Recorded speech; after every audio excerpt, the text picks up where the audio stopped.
Okay, welcome everybody to the latest episode of the Scholar Gypsies. It's been a while since we've done a live stream on Scholar Gypsies. I'm delighted to have Thomas Sheridan, Substack.com, and many are familiar with all of Thomas's work on YouTube.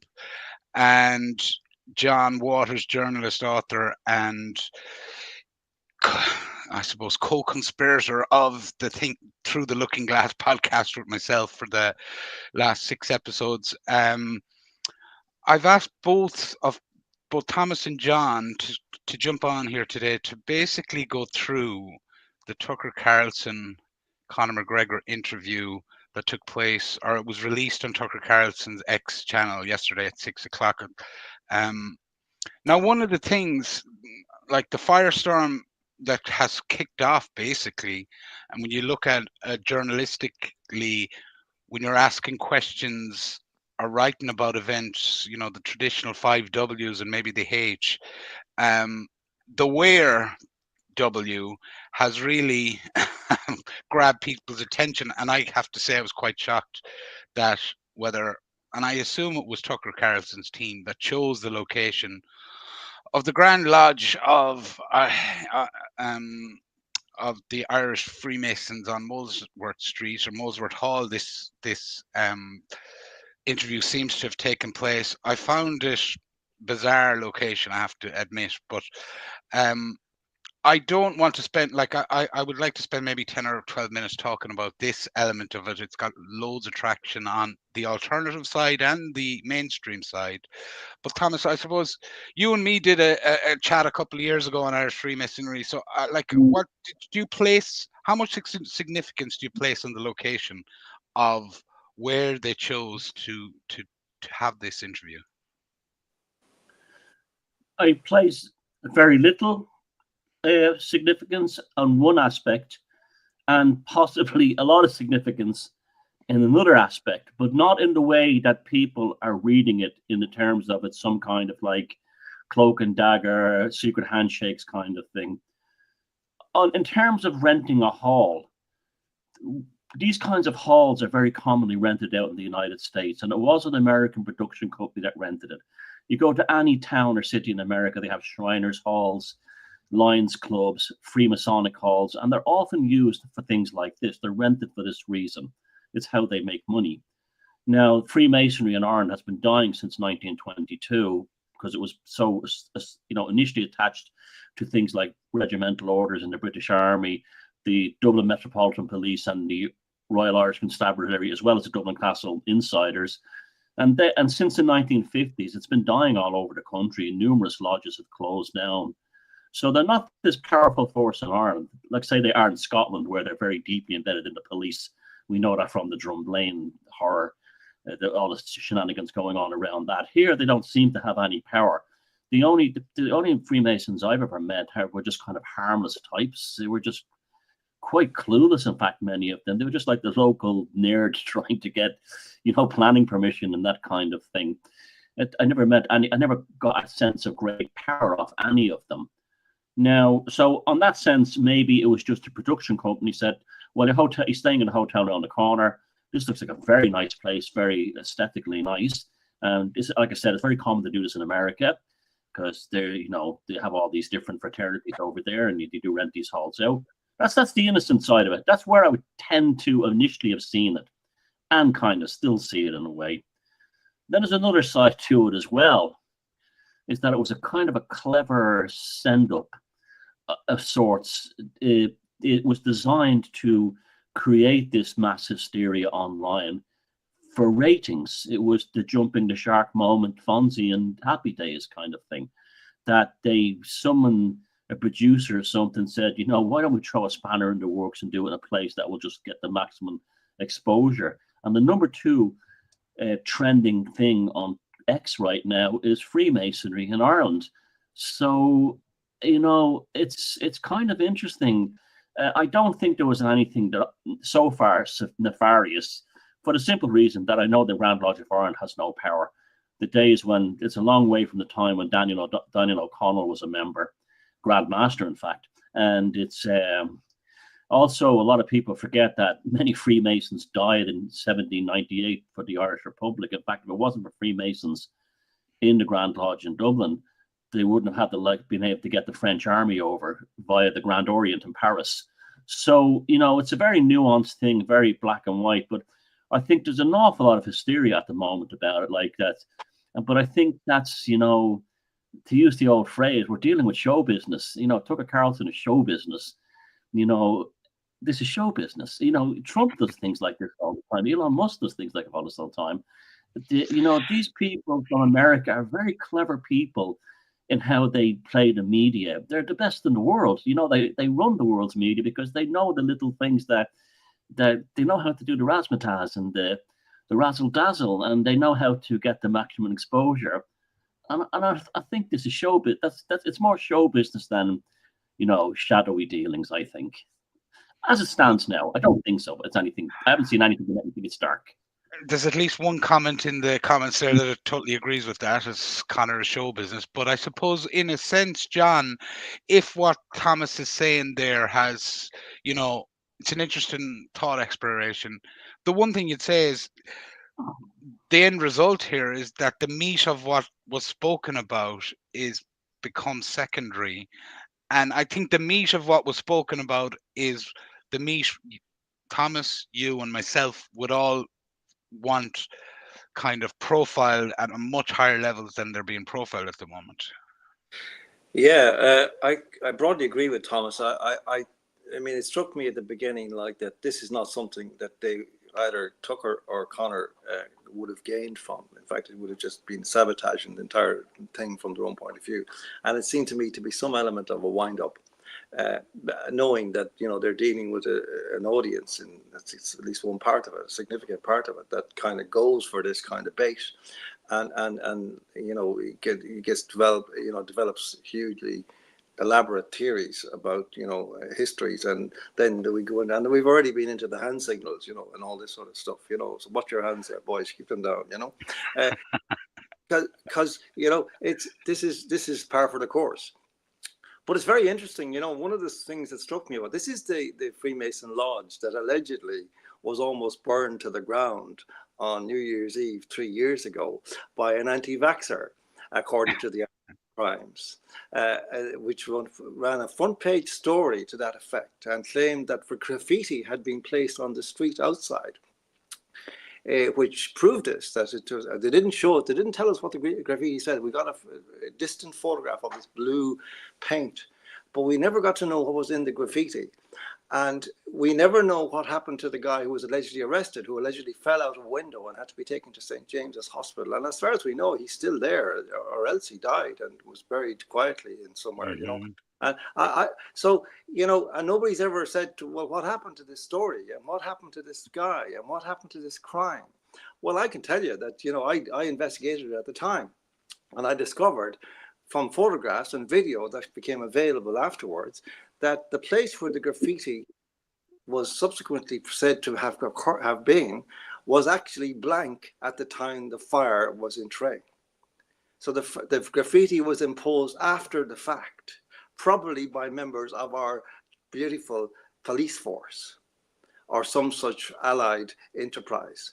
So this kind of, I suppose, what's in a further little complication in here, like whose side is who on, and what are the sides? And today we find that the Masons have apologized to their members for even allowing Tucker Carlson and Conor McGregor into their building because they didn't know who they were. The only people who don't know who Conor McGregor is. But that's what they're like. That's what they're like. That's the kind of people they are. They're like these, all the gentlemen who have dining things and they talk about, they play bridge. They wouldn't know what mixed martial arts is. Yeah. Well, I'm not sure I buy. I'm not sure I buy their naivety to that level now. About that, but it is certainly a weird response. Like the fact that they've gone to the trouble of issuing a statement, and the mainstream media have carpet bombed social media today with this statement as the poor. It's almost like the poor Freemasons have been, Yeah, yeah, yeah. It's extraordinary, really. I mean, but the only people who really would have been in any way kind of electrified would have been people within the freedom movement, for want of a better term at this stage. Like that this is their hobby, finding clues like this and pursuing them to the nth degree and making connections which aren't there, but making them anyway. And so I don't see who would possibly have gained. What was the point? I think what Thomas says is entirely plausible. You know, the people, the Americans who made this working for Tucker Carlson, who made this arrangement, they might have made a few inquiries. Are there any halls for rent in Dublin? And they said, oh, there's one here, this place on Molesworth Street. Great, sounds good. And, you know, that's about it, I think. And so, yeah, but you're right, Gerry. I think that it has muddied the waters a lot. And it has kind of colored the whole thing from the beginning. And, you know, this is a very interesting situation that we're in. You know, I think that that something really there's something here we're not really talking about, or we're not addressing really.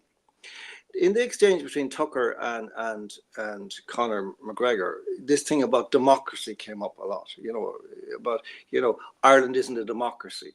And of course it isn't. Of course it isn't. Just by the way, in case you're thinking of making that point, of course it isn't. But it's to do with the presidency and the fact that there are these jumps that you have to go over to get in and so on. And Tucker made the point, that's not very democratic. And Conor said, well, what do you? Sure. But here's the irony, that Conor McGregor wouldn't be doing this if Ireland was a democracy. He's only called to do it because it isn't, because he's, like a lot of us, watching with absolute disbelief what's happening to his country and saying, I don't want to be a politician. And he said that too. But, you know, nobody's doing anything. Nobody's saying anything. We have to act. So, you know, I think that there's something here. You see, the mainstream media all the time try to normalize things. And they say, oh, Conor McGregor is going into politics. He wants to be a politician. No, he doesn't. No. He's not going into politics. He's going in to save his country. That's a different thing. He's going to war, as he puts it himself. He's going to the front line to fight for Ireland. That's what he's doing. And I admire that in him. I must say, I have a lot of mixed feelings about this whole thing. I don't mean mixed feelings necessarily just about him, but about the whole kind of setup, even about Tucker. You know, I mean, I have this sense that there's almost a different tone in Tucker towards Conor McGregor than there would be, or that there is normally towards other kinds of guests who are talking about politics or that. There's almost like a tone of condescension in it, which disturbs me a little bit. You know, that he's talking down to Conor McGregor.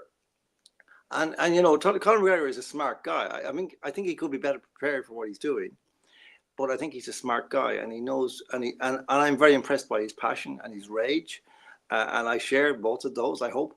And you know, I went in with an open mind, watching the interview. I didn't know whether I was going to love him or hate him. I didn't actually do either. But somewhere in the middle, I came out with a lot of respect for him, because I believe his passion is sincere, and I believe that he can articulate it in a very forceful way, not necessarily an intellectual way, but that's not important. Then far more important to actually hit the emotional buttons that will resonate with other people, because that's where it is. That's where the solution to this is. That's where the off-ramp for Ireland is, if there is one. Thomas, I just want to take up on that point, as in, I think on the balance of probabilities, I think Conor McGregor is doing this in a sense to save the country. Do you have that, or he certainly kind of believes that himself. I think I'm not gone on some of the way he terms it. Like in the first 2 minutes of that interview, he talked about my citizens as opposed to the citizens of Ireland. And but I think that's more showbiz, like from his MMA days. But do you have the same sense as John about his motivations for what he's doing? Oh yeah, I'd even have more sort of credibility given towards it. I think there's an element of naivety about him, and I grew up with fellas like him, and that naivety is actually a very good character trait because it shows honesty. Naivety is really honesty. That's what naivety is, and there's naivety in the sort of the political, sort of intellectual sphere. Is he's not trying to look clever. He's not like one of these sort of like working class pseudo intellectuals like you get all over the world who start quoting, you know, Proust and, you know, Machiavelli. He's not like that. It's that naivety has actually made me like him more. In fact, I'd never seen him interviewed. I'd never seen him on television. I'd never watched, I don't know anything about that sport, or I've never seen him on any show. And so I didn't know what to expect his personality was like. And he came across, oh gosh, it was kind of like quite likable, actually. I found him. I found that he wasn't trying to be something he isn't. He wasn't trying to pretend I'm suddenly Noam Chomsky because I'm talking about big things. And I found that naivety and honesty very refreshing compared to, say, like, you know, a waffling douchebag like Michael Higgins, you know, who sits there pontificating about, you know, Joycean short story, you know, whatever, you know, Joycean prose, while he basically says nothing that actually helps anyone in this country. So yeah, I mean, I'm all right. I'm down with that. You know, that's how I started. I came out. I had to learn from nothing, and he is the same. You know, he's still on a learning process. The biggest difference is that he has the whole world looking at him while he's doing it, and that would be the positive I take from this. Actually, one of many positives. You know that this what people in Ireland have to understand is that interview wasn't for us. Okay, we already know all this stuff, right? So these people he said nothing new in Ireland. Of course, he said nothing new. It wasn't for us to hear. And the left and the sort of like the Irish establishment and the hoi polloi, they'll discount anything he says, even if he made the most beautiful argument, they'd still discount it. That was for Irish Americans particularly. And this is one thing I really like about this. It's like that scene in the Lord of the Rings movie where they lit the beacon in Gondor, in Minas Tirith, and it was the signal to the other army to come and rescue them. And that's how I feel about what happened yesterday, because I've been watching the comments on YouTube and other platforms, and they're all like, yeah, we must do everything to save Ireland. We must do everything. My great-great-grandmother came from County Clare, and this kind of thing. And wow, it's like suddenly Irish America, which kind of alterates between not caring about Ireland or having a kind of an infantile view of Ireland, are suddenly now educated about what's going on the ground in this country. So mission accomplished. He's got them. And this thing is like going viral at an exponential rate. And it's generating a lot of goodwill for people like us guys in this country. And it's absolutely rattling the Bisto out of the establishment. They're terrible. They won't even talk about it. I have yet to hear one politician mention it. You know, except you remember the day he went to the White House, Minister for Finance Pascal Donoghue said that he cried, he wept. Well, you know something, he wasn't lying. I bet he cried like a little girl when he saw that, because he knew their cozy little world was over. He knew the game was up. It was like that scene in the Aviator movie with Leonardo DiCaprio playing, what was his name, Howard Hughes. And Howard Hughes outfoxed the guy from TWA at the end. And he just looked at the map of the world, the guy from TWA, and he goes, fuck it. And I think that was a collective fuck it from the Irish establishment when they saw Conor McGregor walk into the Oval Office on March 17th. And this is part 2 of this pain and torture they're going through.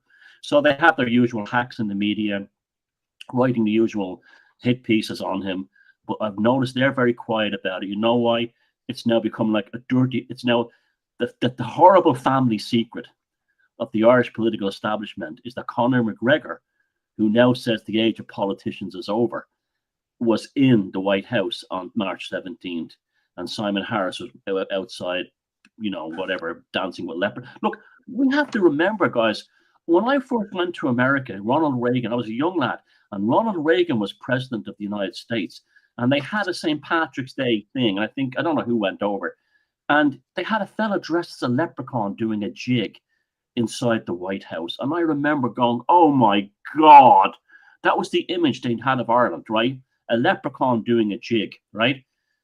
This time we have a guy in the White House on Paddy's Day telling us that we're being basically ethnically cleansed by the globalists with a kind of a ferocious political establishment here who do not have a pathological, if not psychopathic hatred of the average Irish person.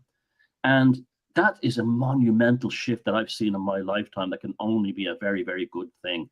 And I don't care that he doesn't speak intellectually. I don't care that he has like a working class Dublin accent. I don't care that he hangs around with people that I particularly wouldn't want to hang around myself. I care about the results.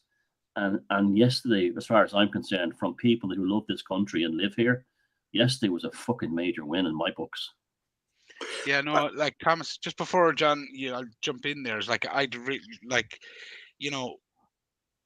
with lots you're saying there, and I just to give an extra bit of context is when I started writing first, it was on mixed martial arts, and so if you like, I went down the Conor McGregor rabbit hole in 1718 before all of this, and he has that X factor, like. And in a way, he has certain similarities to Trump in that his connection with the audience is almost Trump-esque. And Trump doesn't speak in that educated, almost civil servant speak or political speak either. And I think that's where the strength lies. And I totally agree with you on the kind of naivety. I'd almost even, there's a darker side to him as well. And I would, like there is to all of us, we'll say, but I would say there's also a certain, when he speaks on stuff and gets excited, there's not just a naivety, there's almost an innocence there that people connect with. Do you know what I mean? Yeah. Sorry, John, you gone. Yeah, I agree with all that. It was interesting, that to see the media, the mainstream media. There were a few articles which actually, I think, uniquely in this whole, as it were, war. Although they were constantly trying to stick a knife into McGregor, we're still reporting his words. The things he said about there being a national emergency and so on. Those very strong words, lines that he has, like, which, as Thomas says, we all know, but the people out there haven't heard them from a voice that is kind of, a mainstream voice. And that's really a major step forward. And the media now, for whatever reason, and it's quite baffling in a way, they do all the hit job every second paragraph, but then they put in a quote from Conor McGregor, which I think invites people to sort of nod and say, yeah, I agree with that. There is a national emergency. Our country is being stolen from under us, and so on. And that's, I think, because they don't do that. The media, the crooked, corrupt, purchased media will never report what anybody says on our side of the argument, unless it in some way is kind of an own goal. Or whatever, or that we shoot ourselves in the foot, as we will occasionally do, and so I think that's a major step forward as well. And I agree with that. Was my feeling in watching McGregor. Like, I found him very likable. I didn't know him. I really didn't know much about him, and I have never seen him in a situation like that before. And I think he came across very well. The only issues I would have had, I think that he needed to kind of sit down and prepare more fully for an interview like that, because he had some really good points, which sounded like slightly peripheral or disproportionate or off the point. But actually, if you knew what he was getting at, they were actually very apropos of where we are. For example, his point about the traffic cops. That seems to be kind of somehow removed from the agenda we're talking about here, but it's actually not, because I've heard multiple stories about abuses by those guys, stopping cars for not having NCT certs up to date, when we know that NCT certs can take months and months to get to. You're waiting and you don't have one, but it's seemingly it's okay if you're delayed because the state can't get its act together. But if you actually happen to fall behind yourself or forget about it for a month or a few weeks, you can be stopped on the side of the road, as I've heard numerous stories where people are basically taken out of their cars, children left standing at the roadside out in the wilds, and their car taken away.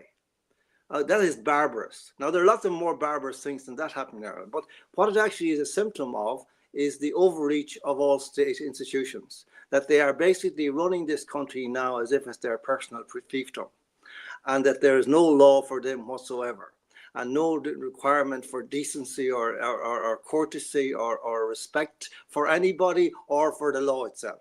And that's the point that Conor was really making. And the connection didn't come across, but I knew it from the way he was describing it. And that's been my experience as well. All these institutions, absolutely, in my view, need to go. And I think when he says those things, he's dead right. And this is the thing, he has gone straight to the punchline, really, here. Like, he got it straight off. Like, he doesn't shilly-shally on most things. There's one or two of the others. The tariff thing, I don't think he's trying not to scare the horses on that one. I would scare the horses if I were him. The horses need to be scared on the tariff issue. We need to actually face up as a nation to the fact that we'll be living off dirty money for too long. And we need to put an end to it. We need to put it, not Trump, we need to put an end to it. The people of Ireland need to say, we don't want this money anymore. We don't want these corporations here. They have destroyed our country. We want them out. That's what I think McGregor should be saying, but I'm not telling him what to say. That's just the way I see it. And I think that, he didn't know where to go on that issue. And you could feel a little bit of kind of, well, that'd be one, John, where a writer would have gone through 3 or 4 iterations of the ideas to hone it into a message. Yes. Do you know what I mean? Yes. And like the traffic issue is a personal one to him, because that was the first interface where the state started to get him. He was brought in on a load of traffic,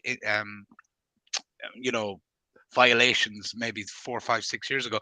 But also that also fits into the overall, the green agenda, is that, like, basically if you get 3 minor traffic offenses, whether it's speed and parking, your license is gone.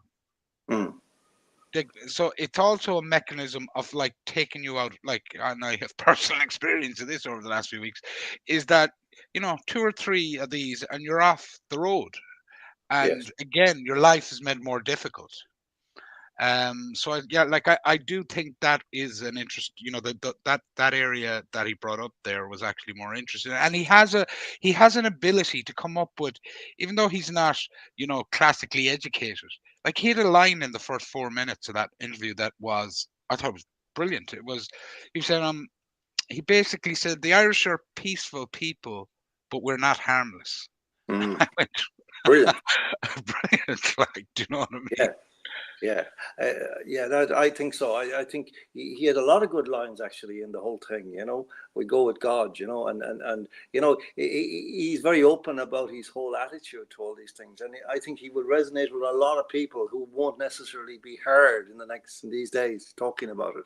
It'll sink in with them. That's the real power of this, I think, that they now have heard somebody who knows what's happening, who can articulate it, and who has the courage of his convictions and of his perceptions to go out and say it. And that's the whole thing. He's in a certain sense, he's Ireland's secret weapon. He could be the salvation of Ireland for this reason, that he actually is somebody who comes from the very, the salt of the earth of Irish life, and is going out to the world to say, we're in big trouble. Like, we are, like, really what he's saying is, that thing about free speech and the crowded theatre. Yeah, well, there is, that we are in a crowded theatre and there is a fire. And McGregor is shouting, fire, fire, fire, fire, come quickly, come quickly. And that's something I agree, Thomas. These guys, the Pascal Donahues and the Micheál Martins and all the Harrises and all these people, they're going to be deeply uneasy. They've been out with all their dirty tricks for the last few weeks. They're silent now because it's happened, and they don't know what effect it's going to have. I think it's going to have a slow burn effect, and it's going to be good. Thomas, I just want to bring you in on a point there, and you raised the Irish America, who the audience for this was, and Irish America was definitely one of them, like the main audience. What does Irish America have a role to play in the things that we've been all highlighting on over the last 4 years, just not just on the kind of mass plantation or immigration or however you want to phrase that, the 3 or 4 things that we're all kind of rabbiting on about in our own kind of way. Does Irish America, if the message filters into Irish America, what can we expect from that? Well, it's Irish America as it is now. It's not Irish America as it was back in the day when it was one of the slang names for the Irish was the donkeys. You were not a donkey, and the reason they called them a donkey was because of the Democrat Party. It was a given that if you were an Irish American Catholic, and Protestant, you were in the Democratic Party. And then a migration happened to the right, starting with the Reagan Democrats, who migrated over towards Reagan. And now it's almost like, MAGA is a huge Irish American contingency of Irish American Catholics and what they call Scotch Irish, which are a nice way of saying Irish American Protestants. So yeah, they do, and they would be interested. They're also very powerful.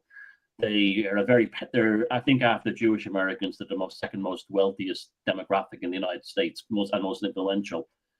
And so, yes, there's a genuine desire there, but I think a lot of them will be shocked after seeing that. They had no idea this was going on.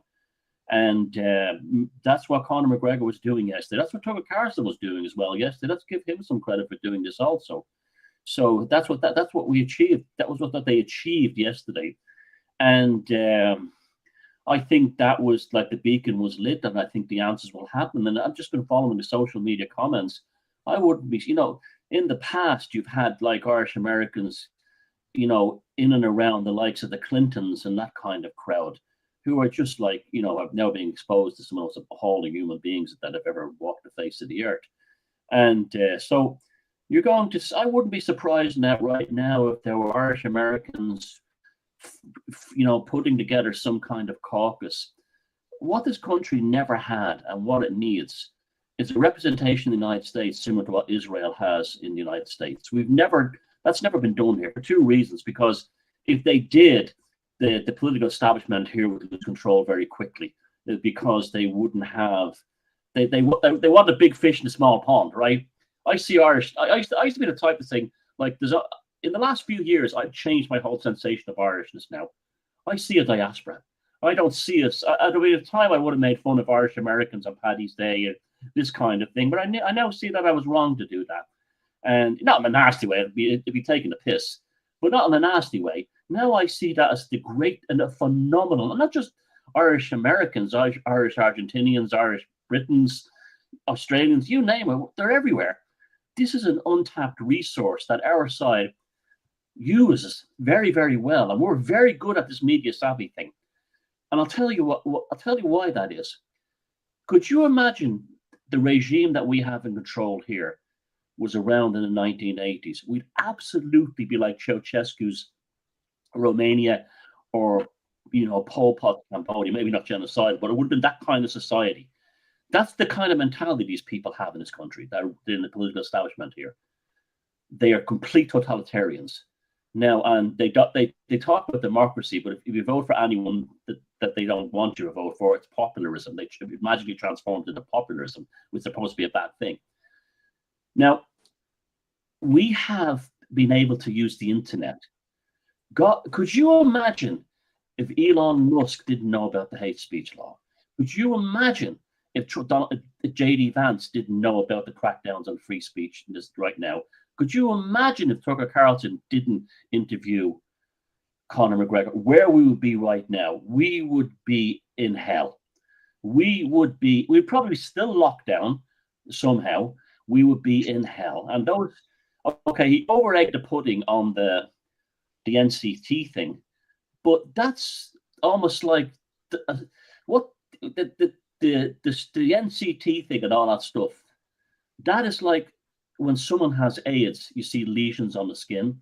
They're lesions on the skin of a deeply pathological infection below the surface. And if it wasn't for being able to shout, please help us, please notice what's happening here, God, I shudder to think what life would be like now in this country if Kamala Harris had won and we didn't have the ability to use social media to reach people. It's almost like at the end of that interview, he said it's a spiritual warfare. And it is. It's nothing else. It's only a spiritual warfare what's going on right now. Because I consider this country to be a sacred island. This land is a living, it's named after a goddess for a reason. They didn't call it after a goddess because, you know, they were taking the piss or having a laugh. There's something about this land. And people come to this country and instantly recognize it also.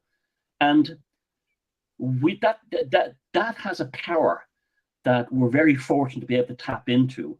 That is something, even though we're kind of a small, mediocre little nation, there's something weird that we're able to like capture people's attention. I don't know if it's our language or our culture or whatever, or a way of using the English language. I think it's a lot to do with that.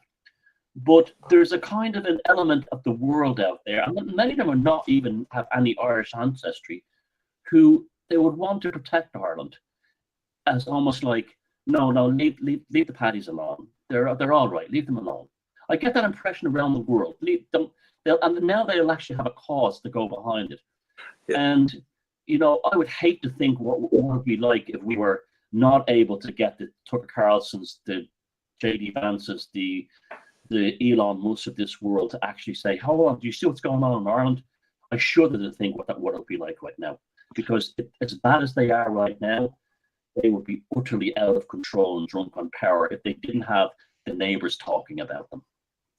Well, yeah, just John, before you jump in there, I just want to add one tiny point to that is, and I think one of the, you know, in terms of the spirituality of the land and, you know, the spiritual nature of this as a conflict of the spirit, I think a lot of what we kind of like a lot more, I think that's sort of a role for kind of people like us when we're kind of doing stuff, as to say there's great power, there's great tools of power here at the individual level, outside your door, you know, out in the wilderness or out in the wilds of the country, that you can tap into to help in these battles ahead. And I think, you know, sometimes we get into conflict about, you know, whether it's Catholicism, Christianity, pre-Christianity, and fight like that. But like this sense that there is a significant power in the land and the nation of Iru, and you're referring to Eru there, the goddess, is like, I think that's definitely an area to be explored going forward. Anyway, sorry, John. Yeah, no, I agree. And I think Tucker, that was very much Tucker's tone as well towards Conor McGregor, you know, that Ireland was a very special place and needed to be saved, you know, and that's very good coming from him, you know, and because I do feel that there has been within Irish America a degree of time warp over the years, that they kind of live in a kind of a different Ireland. They live maybe in the Ireland we were born into, or I was born into, you know, which that's no longer there, and they don't really believe it's not there, because the photographs they still have them, you know, and there's the odd ass and car still around, you know, and so, you know, and it's hard to get them to kind of face the fact that Ireland might be actually in a terminal condition now, which it actually is. That's really hard to communicate, because it sounds like hyperbole. It sounds like you're kind of gilding the lily, but you're actually not. You're actually understating it. No matter how forcibly you make the argument at this point, all of us know that you're understating it, because it's far, far worse. I firmly believe, for example, the statistics they're giving us about numbers in Ireland are completely off the wall. Because if you go back and look at statistics for population, say the mid to late 90s, 3.6 million was the population of Ireland. Now you look at birth rates, you look at outward flows, you look at inward flows, and you look at the final figure you have now, which is 5.4 million or 5.3 something million, right? It seems to me that coming up to 2 million of those are not Irish. There's no other way of that I can dice it except that conclusion. We had the census last year, John, or the year before. I no way and buy into the numbers of that census. No. As in, I personally think there's I probably. think the population is much higher. Yeah, I think the population of Ireland is much. I mean, I travel a fair bit, and this country feels packed. You go to similar countries around Europe, like Denmark, and well, that's got the same size and allegedly the same population. That country feels empty. Even Copenhagen feels empty compared to Dublin. You come back to here, and you come to rural Sligo, and it's absolutely jam packed with people. That's right. So I think our population is probably 10 million plus. I don't think those numbers. I think those numbers are nonsense. It wouldn't surprise me, Thomas. You hesitate because then you'll be accused of disinformation. This big, bogey now. That you can't actually say anything, even if it's possibly true, even if you know it to be true, and you're smeared for this. But the other point I wanted to make about Conor McGregor, and I mean, because in fact I might come across as being a little bit guilty of this, is that I saw a comment going through there, and I understand it now that he didn't mention the brutality by the cops towards the people in Coolock or Newtown Mount Kennedy, and he didn't. But you see, one of the things that we got to remember, and we all know from being in these kind of situations, they're high pressure. You don't get to say everything you wanted to say. It's what's that French phrase about that you have the perfect answer when you're coming down the stairs. But so you no matter what, you always leave stuff out. Everybody forgets their best arguments. Sometimes. And so I think he did enormously well overall. In just he packed a punch that connected. And left an impact and left an after effect. And I think that's all you can ask of him. And really, that's the best thing that's happened to this country for a very long time. And given its historical situation, given the conditions for the last 2 years in particular, given the kind of creeps that have somehow drifted into government in our country, appalling. I mean, we didn't even think that such abominations would even have existed in our country. Never mind, all of them converge in government buildings at the same time. And here we are. So I'm very grateful that Conor McGregor exists. I think he's going to influence and inspire a lot of people. And I think he could be the actual. I've been saying for a long time, apropos of this whole idea of that kind of thing in his pub the other night in the Forge out in Crumlin, the kind of so-called far right congregating around him, and it seems to me looking to piggyback on his notoriety or whatever. I have always been saying, I've been saying for a long time, and that. I don't think that the actual freedom movement has yet materialized in Ireland. No.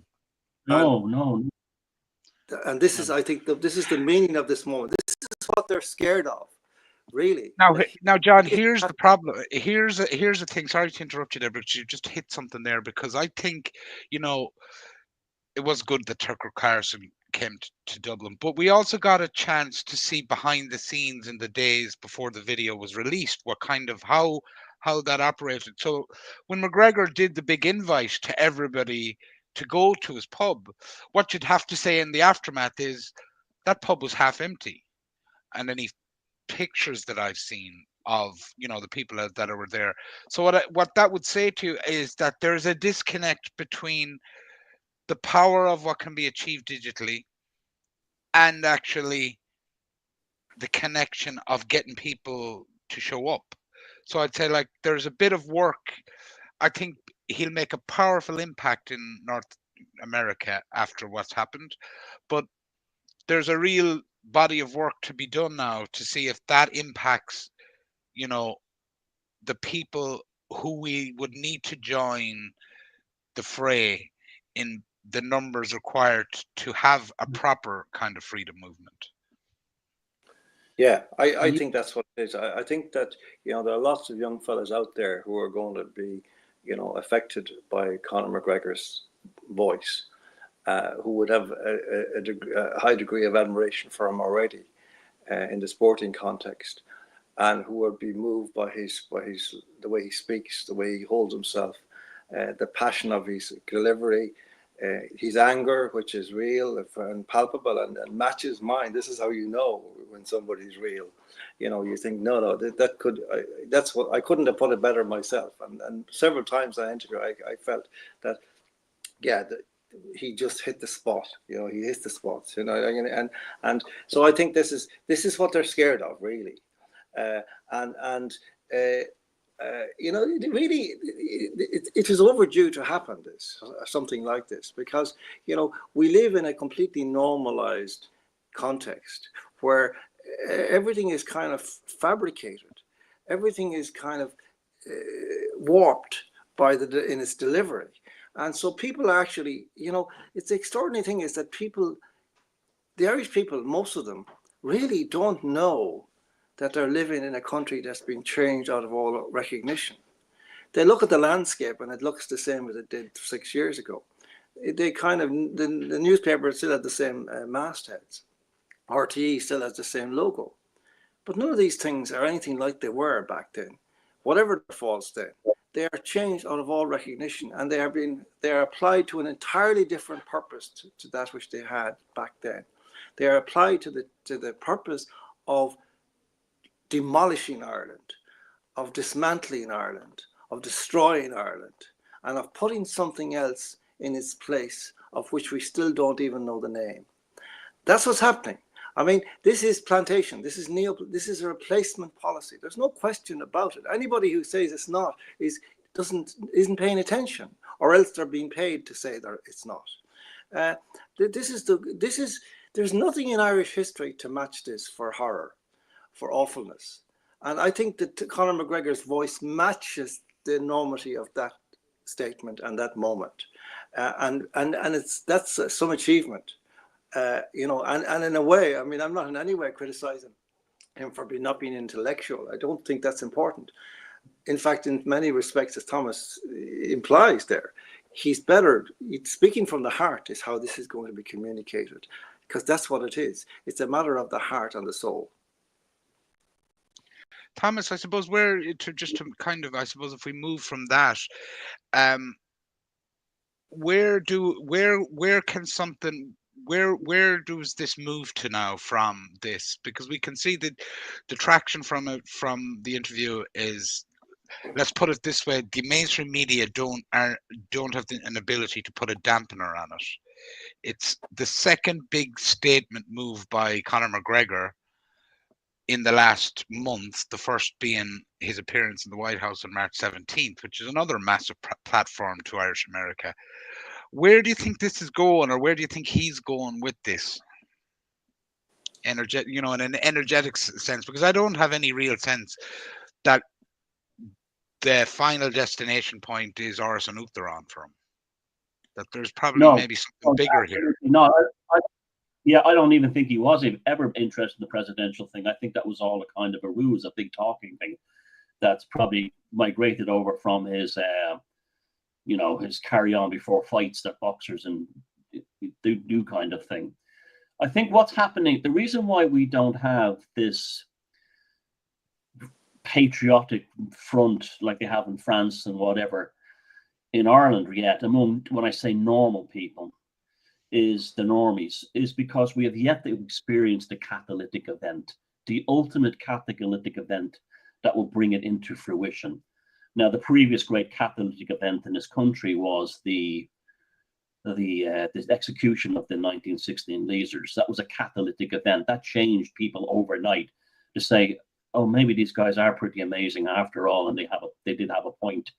That didn't happen overnight. That was a thing. There was previous events that led to that, Charles Stewart Parnell and the Home Rule movement and all that, and all the lies and everything that had been told by Westminster led to that moment and this kind of thing. And the purpose of World War I was to try and unify the Union greater. If you look at it, it was all about, the Union, England, Ireland, Scotland, and Wales would be unified to a greater degree by all coming together and fighting the Boche. And then you had the guys who threw in the grenade, the Patrick Pearces and the McDonoughs and the rest of them, the Clarks and the Kents, and they threw in this grenade, and then that was the catalytic event. We haven't had that catalytic event here yet. Now we are facing it, and what I think it's going to be is an economic catastrophe. This is why they were running around like headless chickens when the Trump tariffs were announced. I've never seen such primal fear in all my life among the Irish establishment since I was been born, since I've lived here. There was a genuine primal terror, a genuine primal fear. And that was because they knew if the economy collapsed overnight or in a very short time due to Trump's tariff plan, that would be the catalytic event where their whole house of cards would come tumbling down. No one is, if you still have a job, you still have, you're about to buy your kids the toys that they saw on the Late Late Toy Show. You're still able to take your woman on a holiday to Spain. You're able to buy, fair trade organic breadsticks from, Lombardy. That's all great. But when it comes down to this sort of like existential thing, like, Jesus, we don't have the money to pay the electricity this month or the mortgage, or that's when you're no longer able to anesthetize yourself with exactly the sad breaks down. It's like when a marriage collapses, then reality comes in. So it starts a chain of psychic events. The economy collapsed. Okay, what happened? Trump's tariffs. Okay, didn't we have billions? Didn't we make billions? Where is that? Oh, it all went to the IPAS centers and these refugees. Oh, okay, what do we have to show for it? The gloom years? Is the Children's Hospital finished? No. Is the Dublin Metro built? No. It's still 55 years overdue. Blah, blah, blah. That causes a psychic chain reaction. And that because it's a catalytic event. See, it's like 1916. Okay, they shot these guys. They started the war. The average Irish person thought they'd shoot me too at the minute. So much for their talk about, the union growing stronger. And this is why when they had to stop the guys from shooting any more of them in 1916. That's why the British Prime Minister shot over to Dublin and started praising the rebels and saying, you were good lads, you didn't commit any war crimes, you fought bravely, but I still have to put you in prison, nothing personal. That was to calm the country because they knew the catalytic event had happened. We're all in uncharted territory right now. We are, the mainstream media are, the political establishment are, but I can tell you one thing: the one thing that will change everything will be that catalytic event, that terminal moment. And I feel it'll be two things. One of them is bad but necessary, and one of them is horrible but transformative. A massive terrorist event. I hope it never happens at a Christmas event here or something, with a massive loss of life. That could be one. We hope that never happens, but that would be a catalytic event to change things, like the Bataclan did in Paris. Two, an economic catastrophe. That's more likely, and that's the least painful, because that will actually cause a transformative process and awaken the Irish people from their anesthetized materialistic slumber. And that's what I feel when Conor McGregor talks passionately. What he's talking about is it's almost like trying to nurture up this forgotten Celtic Gaelic spirit. It's not even Celtic, it's Gaelic. This Gaelic spirit that lives in the heart. It's there. It's like the middle of an artichoke. You have behind all the pineapple, behind all the spines in the pineapple, you have this beautiful fruit in the middle. But you have to remove all the spines. All the spines are to stop your hands from getting in there. The spines we have now are materialism,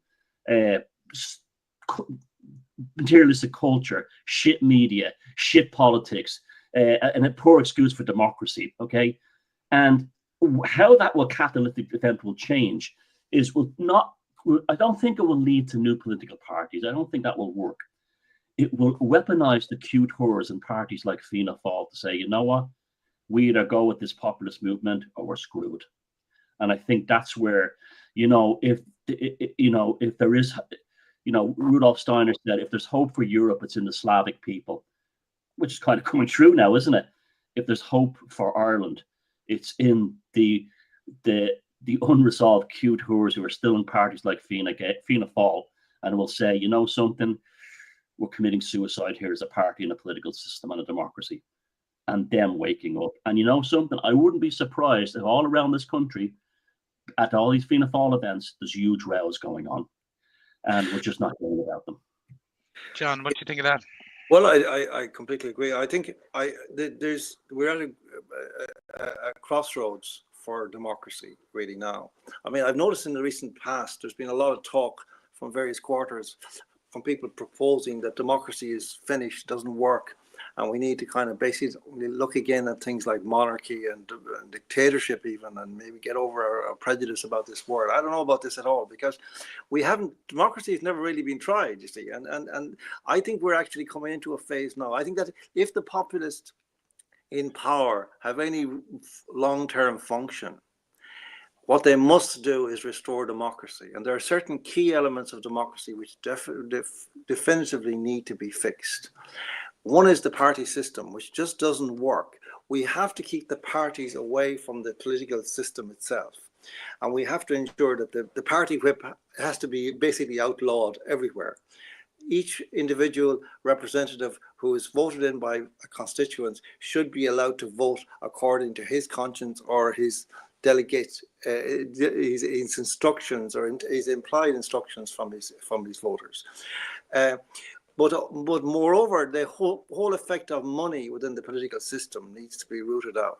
And you need to create a minimalist system whereby the amount of money that is permitted to be spent is so minimal that people just show up with a couple of posters, they make speeches, they go on the media, but there's no competition of resources that will allow the party with the biggest fundraising capacities to win. But more fundamental than any of those aspects is the necessity to restore a proper media, the fourth estate, because without conversation, there is no democracy. It's not possible. And that's fundamentally what's happened. Ultimately, we look erroneously to some extent at the political system and see it speaking through a media which it has corrupted. In a certain sense, it's the wrong way around. The media is the most corrupt entity of all, which is providing a loudhailer, klaxon, for these Mickey Mouse, corrupt, stupid, arrogant little shits who wriggled their way into power. The media is, in a certain sense, the real culprit. If we could actually remove the media tomorrow morning and replace it with real journalists again, the rest would dissolve in about 10 days. These guys would crawl back under their rocks. We wouldn't see them again. Well, one point, John. One point, just Thomas, I'll let you jump in. One point, just a slightly different one, but on the same theme, is the government's insistence, and also the media, to take control of culture, as in that is a part. That is a part of their responsibility. And they are the primary drivers of it going forward, as opposed to the people taking that back into their possession. Like, I think there's a big part of this is where we as individuals have to take control of the cultural aspects that are really important. And I think one of the reasons I'm drawn to kind of 2 years, like Thomas, you do it in your own unique style, with especially on the mythological importance of things, history and political stuff with you, John, is that these conversations have to be wrestled back from our state. And I'd nearly say state as opposed to government, because all we have really is a bunch of people who are reading press releases. They might as well be on the newsreaders on the news, a lot of these people. So I just wanted to add that. So Thomas, you could jump back in there. Sorry. No, John's bang on about the media are actually running the show, and it's the tail is wagging the dog that's happening here, and they run the country like the Big Brother TV show. It's like all the politicians and all the public figures they put out there Ireland, the nation of Ireland is the Big Brother house, and the politicians they select. And today, John did this, and and then this kind of nonsense. They've conditioned people to think that the political system is a TV reality show where you vote for the most likable contestants that they tell you are the most likable, or whatever. And this is a huge problem in this country, an enormous problem. Do we even have a media? I mean, I don't even. It just seems to be like a propaganda service. It's just like the mainstream media in this country is just wall to wall worshipping in politicians. It's really quite disturbing when you sit down for a day and you read the mainstream papers, and you might look at the RT clips. It's literally nothing but a fan club for mediocre, banal individuals running in politics. That's literally all it is. That's why they gave them 700 million or whatever it was. It was paying the fan club to big them up even more.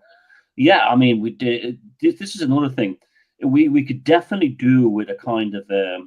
But then again, I mean, I have mixed feelings about it. You have like GB News in the UK, who would be like something we'd love to have here, right? But yeah, like it's gone even worse. It's even worse in the UK now. Stammer today was boasting about he's arrested 50 people for making offensive tweets about Islam and stuff like that.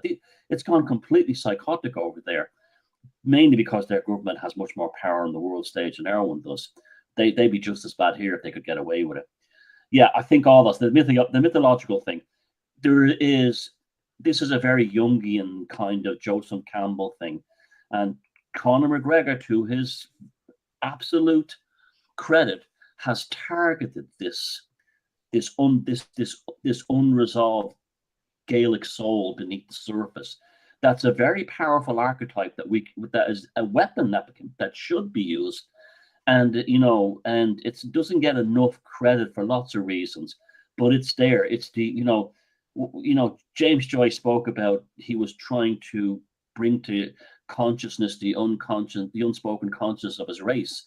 Well, I think people like him are doing that. I'm trying to do that. If I was advising Conor McGregor right now, I would say, you know what, screw the presidential campaign, stay in the race, but act like you're already president. How about an event where you go to Tara and you swear an oath to the land of Ireland like the old High Kings did? How now you say that's theatrical, but my God, that theater works. That stuff works, and the people who'll slag it off will slag it off even if you won the election. But to have the audacity to go to Tara and swear like the old kings, the old High Kings, an oath like before the Gaelic laws were demolished, to the land of Era, to that land of Ireland, and wow, that would be something. It would to be the de facto king of Ireland. And people say, well, it's very corny and everything. Yeah, bring it on, because it irritates the living shite out of the establishment. Irritate them and annoy them, freak them out, and they'll continue to make mistakes. Because they're going to turn around and say then, oh, the old kings of Tara and Ireland were aegis like Conor McGregor. You're putting them in a position they can't get out of.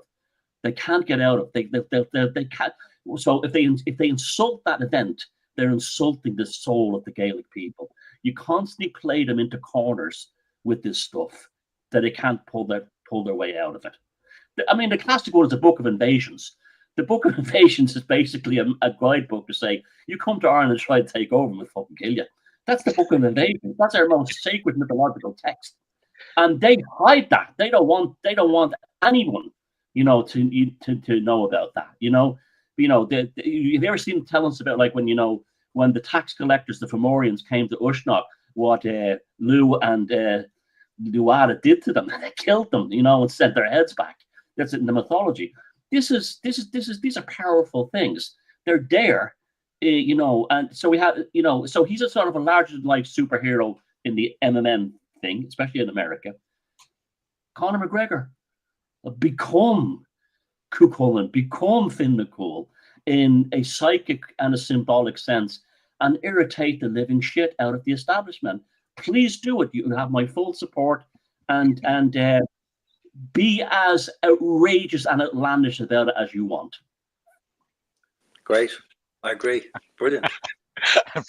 Love it like that, because, like, to be fair, one of the things, like, with the mainstream media response to all this is, like, they put all their heavy hitters on this interview. Like, even beforehand, John, you were going through, we were arguing whether it was a Conor Pope or Conor Gallagher that had written an article, and it turns out two of them had written articles on all of this. So they're like, they don't actually have the manpower to handle this kind of onslaught only very occasionally. If they had to be dealing with this every day of the week, this would be a massive problem.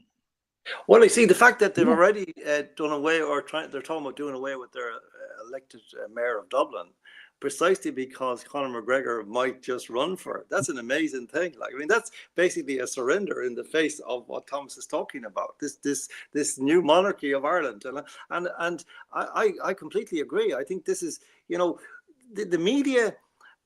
I read the Conor Gallagher article about that far right. He mentions, I think he gets the term far right into all but about 2 paragraphs in the article, and in those 2 he puts in anti-immigration, which nobody is, by the way. This is not about anti-immigration, it's about anti-mass coercive plantation of our country. That's an entirely different matter. Conor McGregor is not opposed to immigration. He made that clear to Tucker Carlson in the interview at great length, actually. And so they're all over the place. But the fact, you see, that the politician, this is an interesting thing. You think about this. If these kind of situations, which would have been unimaginable in the time of Charlie Haughey or Gareth Fitzgerald or Sean Lemass, would they be sending out the likes of that Chambers idiot to talk down Conor McGregor? They would just completely ignore him. They would have nothing to say about it at all. They would say, well, it's a democratic problem. If he wants to run for office, let him do it, and we'll see what happens. That's what they would have said. But the fact that these people are basically not alone slagging Conor McGregor off in a very, very rude and unpleasant manner, but they're actually changing their own plans. I mean, they've been talking about an elected mayor of Dublin for about 20 years, and it's almost ready to roll now. And now they're saying, no, we're not doing that anymore. Not doing it, because Conor might run and he would win.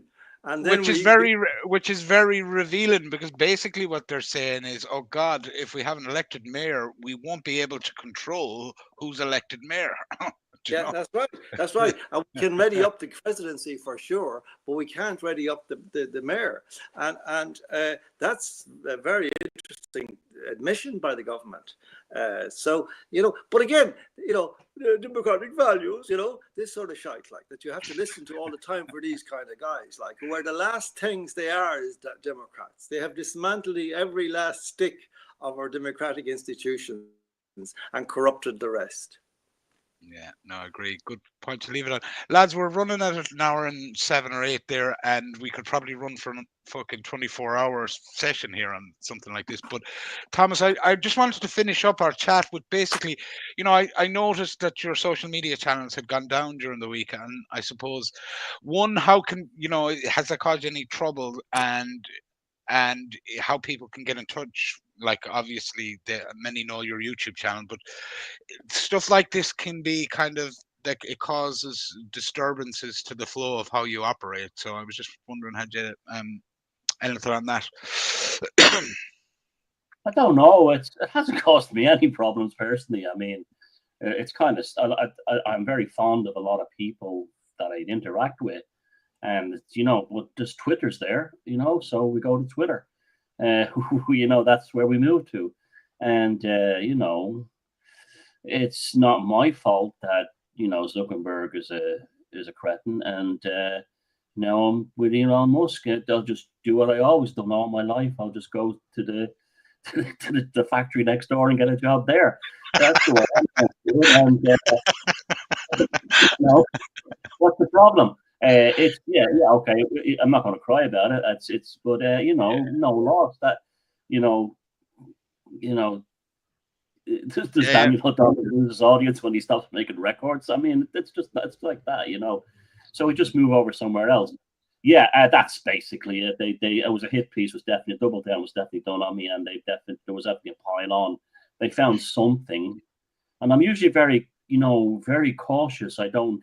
I'll use terms like jihadist and stuff like that. I won't, go for anybody. But and I, you know, also they hated my account because like it was like the United Nations. There was, you know, black people, Chinese people, Asian people, everything on it. You know, a very international audience, and this doesn't play in the narrative that like they want, you know, some dour guy who's, you know, who only wants to be with Irish people and this kind of thing, or white people, because like you know, so in some ways I'm that, on that level I'm kind of like the worst nightmare, because I defy every stereotype they can actually whip up, because I contradict them all. Yeah, I don't care. Fuck them. You know, we'll go to Twitter. We'll still have my video channels, and you know, Good stuff. even if they shut that down, like, you know, I'd be on a hill making smoke signals and semaphores. I don't care. But, you know, I come from the days of when fanzines were around, and if you had an A4 printer, you could print up a fanzine and staple it together and reach people. And that's how I started out. And if I have to go back and finish that way, it'll be a pleasure. Well, good stuff. Anyway, it's been great chatting with both of you. It's been a while since the three of us have met. It's probably the two to Daniel last year. And I just said thanks, and in the live stream now, and we'll leave it at that.